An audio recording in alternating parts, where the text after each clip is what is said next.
Para o meu aniversário de 30 anos, minha família voou secretamente para Miami sem mim. Descobri tudo pelo Facebook. Escrevi, por quê? Meu pai respondeu, não queríamos perder nosso tempo com um palhaço. Eu respondi, então este palhaço não quer gastar dinheiro com vocês. Ninguém levou a sério, mas 9 dias depois, eles estavam gritando, implorando. Nunca vou esquecer meu 30º aniversário. Não porque tenha sido algum ponto mágico de virada na minha vida, mas porque aprendi exatamente o que minha família pensava de mim, alto e claro, pelo Facebook, com uma postagem que ainda está na minha pasta de screenshots como uma cicatriz. Era um sábado, claro e quente, e acordei me sentindo estranhamente calmo. Norm. Eu tinha tudo planejado nos mínimos detalhes, até as cores dos guardanapos, o blue suave, o acabamento em dourado. O restaurante no terraço, bem no centro de Atlanta, tinha liberado o espaço só para mim. 100 convidados confirmaram presença, primos, amigos da faculdade, 2 dos meus antigos representantes de agência e ambas as minhas avós, que não se viam na mesma sala há 5 anos. Só isso já parecia um milagre. Exceto por um grupo que permanecia completamente em silêncio, minha família imediata. Eu os tinha convidado há mais de um mês. Minha mãe disse que veria, meu pai apenas mandou um joinha, e minhas irmãs nem responderam. Ava e Alex sempre foram assim. Gêmeas idênticas com atitudes combinando. Compartilharam o mesmo quarto até os 23 anos e ainda se vestem iguais como se fosse fofo. Ambas também acham que modelar é uma piada. No último dia de ação de graças, perguntaram se eu algum dia planejava conseguir um emprego que não envolvesse selfies. Nem me dei ao trabalho de responder, então supus que apareceriam. Afinal, eram família. Não éramos próximas, mas elas nunca tinham ignorado algo tão grande antes. Então, 2 noites antes da festa, eu vi. Meu pai postou uma foto borrada no bar do aeroporto, segurando uma margarita como se tivesse ganhado na loteria. A legenda dizia, finalmente livres, Miami, aí vamos nós. Eu atualizei a página, confusa. Em poucos minutos, mais publicações apareceram. Minhas irmãs estavam marcando um hotel à beira-mar. Minha mãe postou um bumerangue de palmeiras, com a música Good Life tocando por cima. Todas sorriam como se tivessem sido libertas da prisão. Não havia nenhuma menção ao meu aniversário, nenhuma mentira ou desculpa. Elas simplesmente foram embora. No começo, não disse nada. Sentei no meu apartamento olhando para o celular, pensando que talvez fosse um engano. Talvez estivessem planejando algo, ou talvez não tivesse relação alguma. Mas na manhã seguinte, abri o Facebook e vi a postagem completa, uma selfie em grupo na praia. Óculos escuros, coquetéis, roupas brancas combinando. A legenda dizia, tão grata por passar tempo com pessoas que fazem a vida valer a pena. Eu perdi a cabeça. Comentei, por quê? A resposta veio mais rápido do que eu imaginava, não queríamos perder nosso tempo com um palhaço. Era meu pai. Li 2 vezes, depois de novo, e todo o calor do meu rosto se transformou em algo frio. Não acreditei que acabei respondendo, então este palhaço não quer gastar dinheiro com vocês. Eles não responderam mais. Ninguém respondeu. Sei com certeza que viram, porque minha tia me mandou mensagem 5 minutos depois dizendo, não provoque. E que eu estava estragando o clima. Tanto faz. A questão é que a festa aconteceu mesmo assim, e acabou sendo incrível. Eu chorei quando entrei e vi quantas pessoas tinham aparecido. Um dos meus primos dirigiu 6 horas vindo de Nashville. Meu amigo Jordan trouxe uma montagem surpresa em vídeo com clipes de pessoas com quem eu tinha trabalhado em todo o país. Até minha professora de artes do ensino médio enviou um bilhetinho junto com um buquê dizendo que sempre soube que eu faria algo grande. E minhas 2 avós, elas ficaram comigo a noite toda, tiraram fotos, fizeram brindes e, antes de irem embora, ambas disseram a mesma coisa, cada uma à sua maneira, estavam orgulhosas. Isso ficou comigo. Minha família nem ligou, pelo menos naquele momento. Mas 9 dias depois, começaram a ligar, mandar mensagens e chorar. Acontece que a minha pequena mensagem de palhaço doeu mais do que eles esperavam, porque eu tinha passado mais de um ano ajudando silenciosamente, pagamentos mensais da hipoteca, cartões de supermercado, contas de serviços. Nada disso era chamativo, apenas um apoio silencioso pelo qual eles nunca me agradeceram. E quando parei, eles entraram em pânico. E foi aí que começou a implorar. Começou devagar. Apenas uma mensagem de voz da minha mãe, daquelas em que ela diz meu nome como se fosse me repreender, depois fica em silêncio e desliga. Sem pedido de desculpas, sem explicação, apenas uma pausa longa o suficiente para tentar encher de culpa alguém que ainda se importava, mas eu não me importava mais. Depois veio a mensagem de texto da Alexis: "Tá aí?" Como se nada tivesse acontecido. Como se elas não tivessem acabado de abandonar meu aniversário de 30 anos, ido para Miami pelas minhas costas e me chamado de palhaço para toda a internet. Eu não respondi. A próxima foi da Ava, um pedido no Vemo. $10.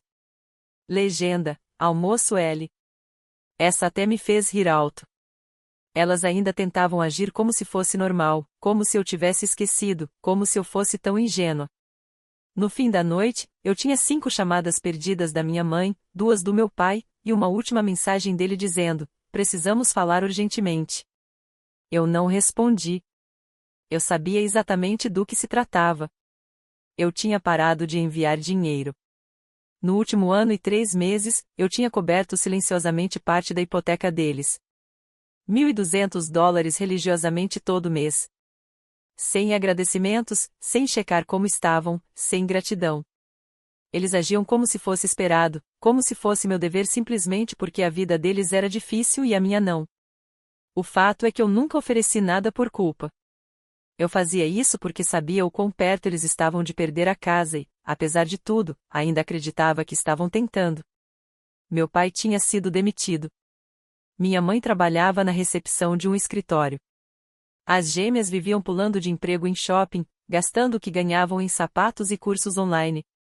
Nunca concluíam nada. Eu mantive a cabeça baixa, trabalhei, construí meu nome, fechei campanhas estáveis. Nada grandioso, mas o suficiente. Nunca pedi nada a eles. Apenas mandava o dinheiro até o dia em que postaram aquela foto na praia. Até o momento em que deixaram claro que eu era uma piada para eles.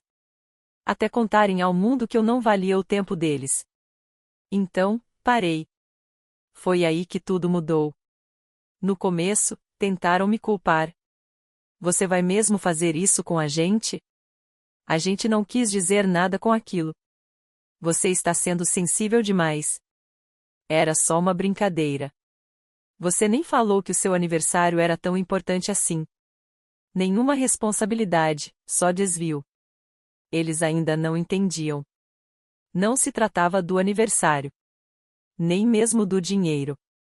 Tratava-se de como eles me descartaram com tanta facilidade e de como esperavam que eu esquecesse tão rápido. Depois veio o desespero. No terceiro dia, as mensagens começaram a ficar mais longas. Minha mãe me disse que o banco estava ligando, que ela não sabia como lidar com a situação, que estava tão desapontada com o jeito frio que eu estava sendo. Então Ava me mandou uma mensagem: "Todos cometemos erros, mas isso é um nível totalmente novo de mesquinharia." Respondi uma vez: "Você me chamou de palhaço.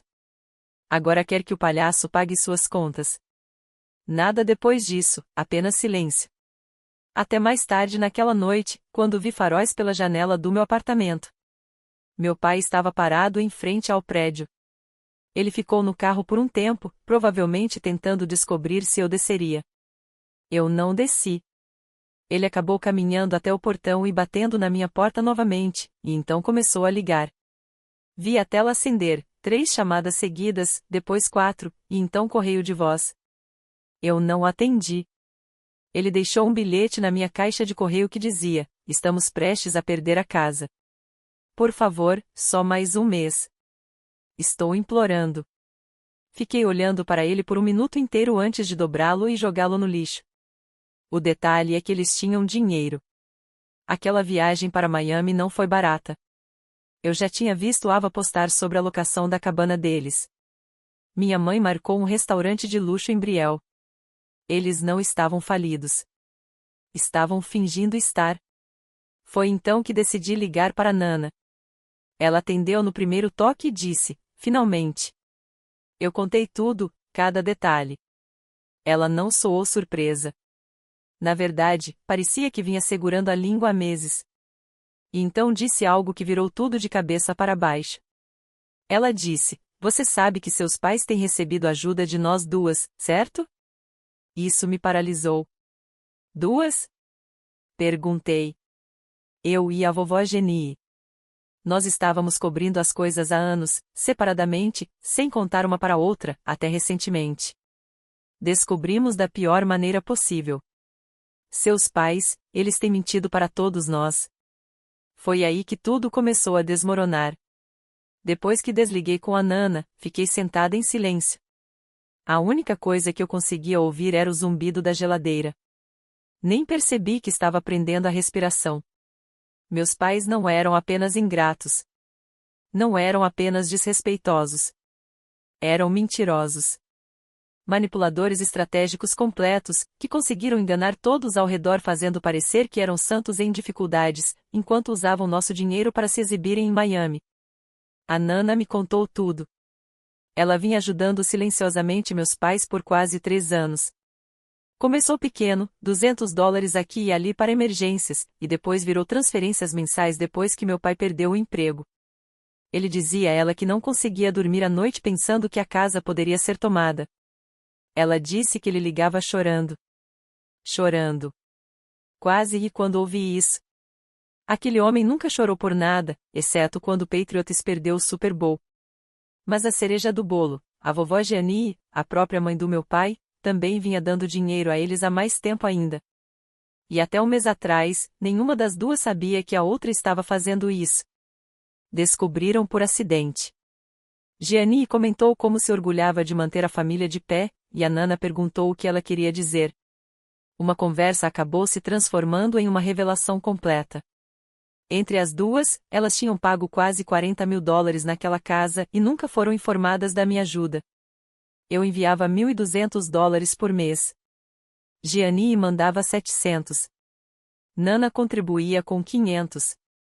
Isso dava quase $2.400 mensais por mais de um ano. E mesmo assim, meus pais fingiam que mal conseguiam se sustentar. Meu pai dizia que estava se candidatando a empregos todos os dias, mas a Nana verificou que ele não atualizava o currículo desde 2022. Minha mãe afirmava que estava fazendo tudo o que podia, mas trabalhava meio período por escolha. E quanto a Ava e Alexis, moravam de graça e, juntas, mal trabalhavam 20 horas por semana.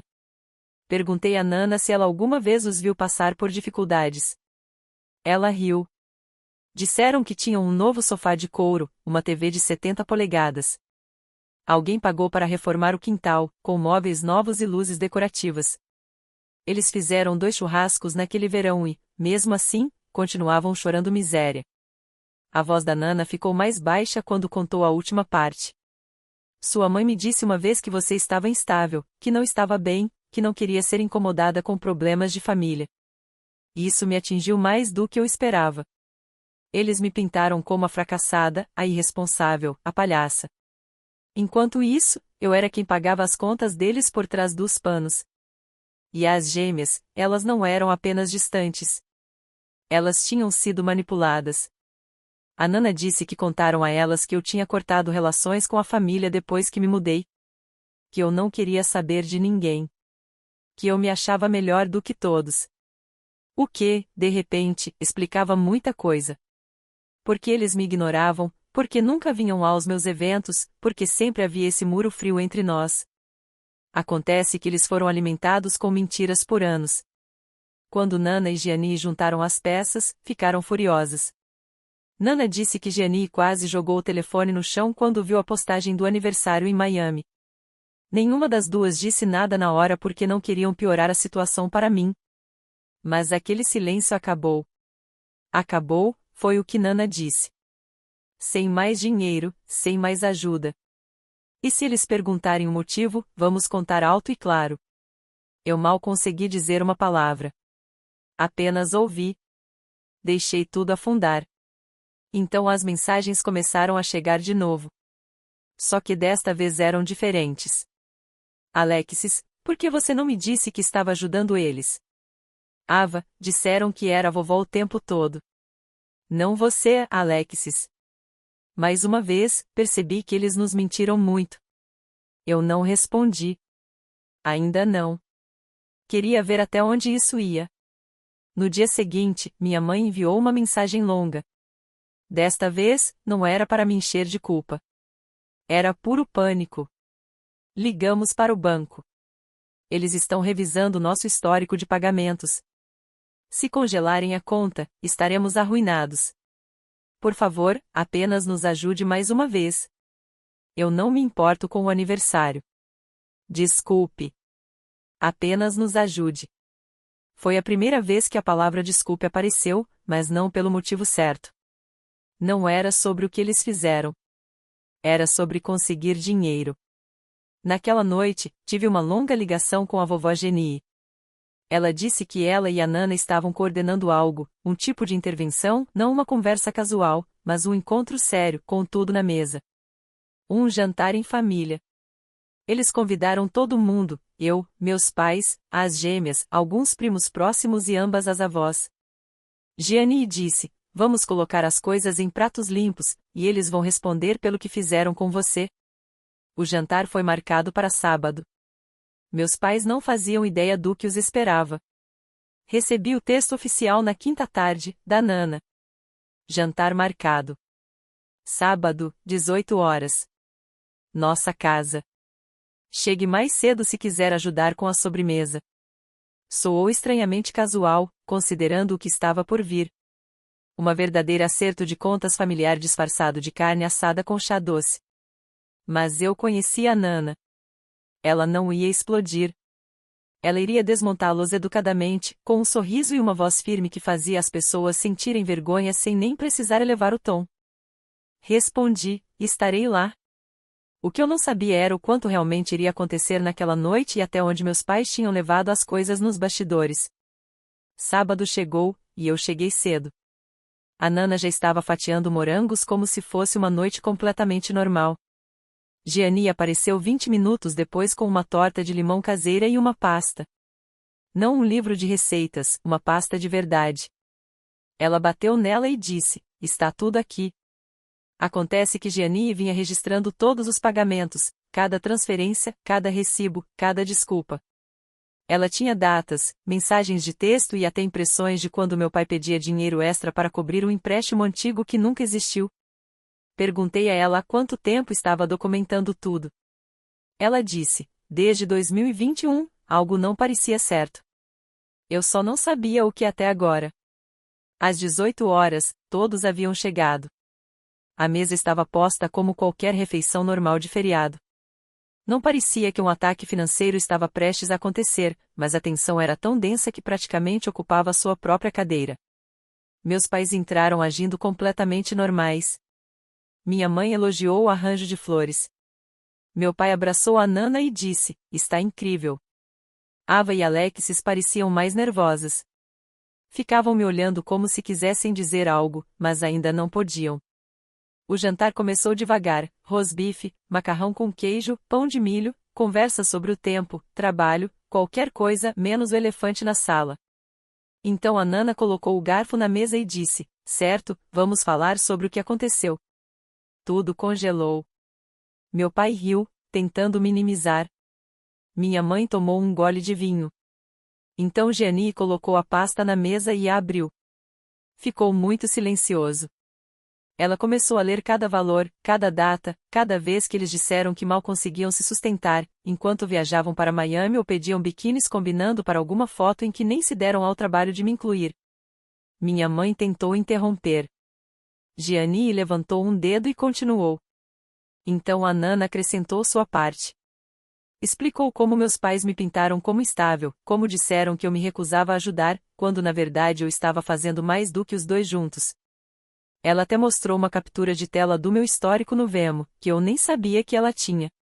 Eu fiquei quieta, apenas observando eles encolherem. Então Ava, inesperadamente, se levantou. Ela disse: eu não sabia de nada disso.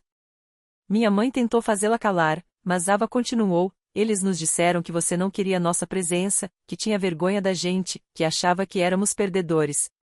Alexis entrou na conversa: Eles nos disseram que você nos ignorava, que se recusava a voltar para casa no Natal. Mas agora, olhando para trás, percebo que vocês realmente ligaram. Vocês mandaram mensagens. Só não nos deixaram ver. Fiquei chocada. Esperava uma briga, esperava negação. Não esperava isso. Minhas irmãs tinham sido manipuladas, assim como as avós. Assim como eu. E no momento em que viram a verdade, mudaram imediatamente. O golpe final veio de Ava. Ela tirou uma impressão da própria conta, uma fatura de um spa particular que meus pais tinham frequentado no mês passado. Ela a encontrou em uma gaveta quando foi em casa pegar o carregador. Não conseguiam pagar a hipoteca, mas tinham feito uma massagem para casal com água de pepino e champanhe. Ela perguntou, sem expressão. Silêncio. Minha mãe parecia querer que o chão se abrisse e a engolisse. Meu pai apenas olhou para o prato. Então a Geni se inclinou e deu o recado final: até que vocês peçam desculpas a Naim publicamente, de forma verdadeira e sincera, estão cortados. De mim, da Nana, de tudo, e não tentem mentir de novo, vamos saber. Nana assentiu. E vamos contar para o resto da família, não vamos mais cobrir vocês. Foi quando minha mãe finalmente cedeu. Levantou-se, com lágrimas nos olhos, não aquelas manipulativas, mas reais desta vez, e disse: estávamos envergonhados. Não queríamos que as pessoas soubessem que nossa filha era mais bem-sucedida que nós. Isso nos fez sentir que falhamos. Lidamos com isso mal, horrivelmente. Eu sei disso. Meu pai olhou para cima, calmamente, e acrescentou: estávamos errados. Então minha mãe me olhou e disse: desculpe, Naim. Fomos ciumentos e cruéis, e você não merecia isso. O ambiente ficou em silêncio. Eu não disse nada por um tempo. Então me levantei, levei meu prato até a pia e disse: obrigada. Eu precisava ouvir isso. O que eu não disse, ainda, é que não estava pronta para perdoá-los. Mas isso viria. Assim como o próximo jantar. Aquela que realmente importava. Você pensaria que, depois do jantar em família, da pasta, da confrontação, do pedido de desculpas público na frente das duas avós e das próprias filhas, meus pais finalmente teriam entendido. Que sentariam, ficariam quietos e começariam a mudar de verdade. Não mudaram. 3 dias depois, recebi uma mensagem de uma mulher chamada Carly. Eu não a conhecia. Ela me encontrou pelo meu site de portfólio e enviou uma nota pelo formulário de contato. No começo, pensei que fosse algo profissional. Não era. Ela trabalhava em uma agência de médio porte em Orlando e, aparentemente, tinha entrevistado minha mãe apenas uma semana antes para um cargo administrativo. Nada glamouroso, recepção, agendamento de compromissos, esse tipo de coisa. Mas, no meio da entrevista, minha mãe falou sobre mim. Ela comentou como a filha estava no mundo da moda e, segundo Carly, meio que sorriu e disse que eu era mais uma modelo de mentirinha e que dependia do dinheiro da família para parecer que estava indo bem. Fiquei ali, lendo a mensagem, com as mãos congeladas sobre o teclado. Depois de tudo, ela ainda mentia, ainda me diminuía pelas costas, ainda fazia o que sempre fez, me rebaixar em pequenos espaços para se sentir grande. E a pior parte é que ela realmente acreditava naquilo. Não foi um deslize. Era quem ela era quando ninguém estava olhando. Não respondi a Carly. Não precisei. Ela terminou a mensagem dizendo: você não parece em nada com o que ela descreveu. Na verdade, parece alguém que ela tem medo de se tornar. Tirei um print, enviei para Nana e para Geni sem contexto. 1 minuto depois, Gianni respondeu: prepare-se. Você não vai acreditar no que acabamos de descobrir. 1 hora depois, Alexis me ligou, soluçando. Levou 1 minuto inteiro para conseguir dizer qualquer coisa. Ela contou que tinha ido à casa para pegar algumas coisas e encontrou uma pasta na lavanderia, escondida sob uma pilha de roupas antigas. Dentro havia formulários de empréstimo já preenchidos. O nome do meu pai, o da minha mãe e o da Gianni, digitados como co-signatária. Eles tinham solicitado uma segunda hipoteca da casa, usando o nome da Gianni sem pedir permissão. O banco sinalizou os documentos quase imediatamente. Aparentemente, algo não conferia. Enviaram uma ligação de verificação para Gianni. Foi assim que ela descobriu. Ela estava tremendo de raiva. E Gianni não costuma se irritar. Ela é do tipo que te disciplina com um olhar desapontado e uma fatia de torta de limão. Mas dessa vez, ela perdeu a paciência. Ela não foi sozinha. Ligou para Nana. Juntas, apareceram na porta dos meus pais. Duas mulheres idosas de cardigã, segurando documentos, falando com toda a força de cada traição que já haviam engolido. Gianni disse que estava considerando ação legal. Nana afirmou que eles haviam oficialmente cruzado para um território que ninguém poderia defender e elas falavam sério. No dia seguinte, tudo veio à tona. O resto da família soube, não por boatos, mas por ligações diretas da Nana e da Geni. Cada primo, cada tia, cada tio distante que ainda enviava cartões de Natal. Eles ouviram a verdade sobre as mentiras, o dinheiro, a manipulação, a hipoteca falsa. De repente, meus pais não estavam apenas cortados financeiramente. Estavam cortados socialmente. Nada de ajuda, nada de cobertura. Nada de simpatia. Até Ava teve o suficiente. Arrumou uma mala e foi embora, foi morar com uma amiga da faculdade em Savannah. Disse a Alexis que não queria falar com nenhum dos pais até que eles reconhecessem quem realmente eram. Palavras dela. Alexis, por sua vez, começou a fazer as compras da casa. Não por obrigação, mas porque não queria vê-los se afundarem em uma ruína real. Mas deixou claro, nada de lealdade cega. Meus pais estavam sozinhos, e eu ainda não tinha dito uma palavra a eles desde o jantar. Então, numa noite, meu celular vibrou. Mana, próximo jantar de domingo. Só nós. Eu, Geni, as meninas. Seus pais também vão. Eu não disse nada de imediato, e ela continuou. Eles disseram que queriam se desculpar de novo, desta vez sem nada nas mãos, sem pasta, sem desculpas, apenas palavras, e sabem que você não lhes deve nada. Perguntei uma coisa, eles realmente queriam dizer isso? Ela disse, eles são diferentes. Não consertados, mas diferentes. Concordei em ir. Não para fazer as pazes. Ainda não. Mas para ouvir, pois algo havia mudado, não apenas ao redor deles, mas dentro deles. E, pela primeira vez, eles estavam entrando em uma sala onde não tinham controle. Onde não podiam se colocar como vítimas, onde finalmente teriam que encarar a pessoa que mais subestimaram. Entrei na casa da Nana alguns minutos atrasada de propósito.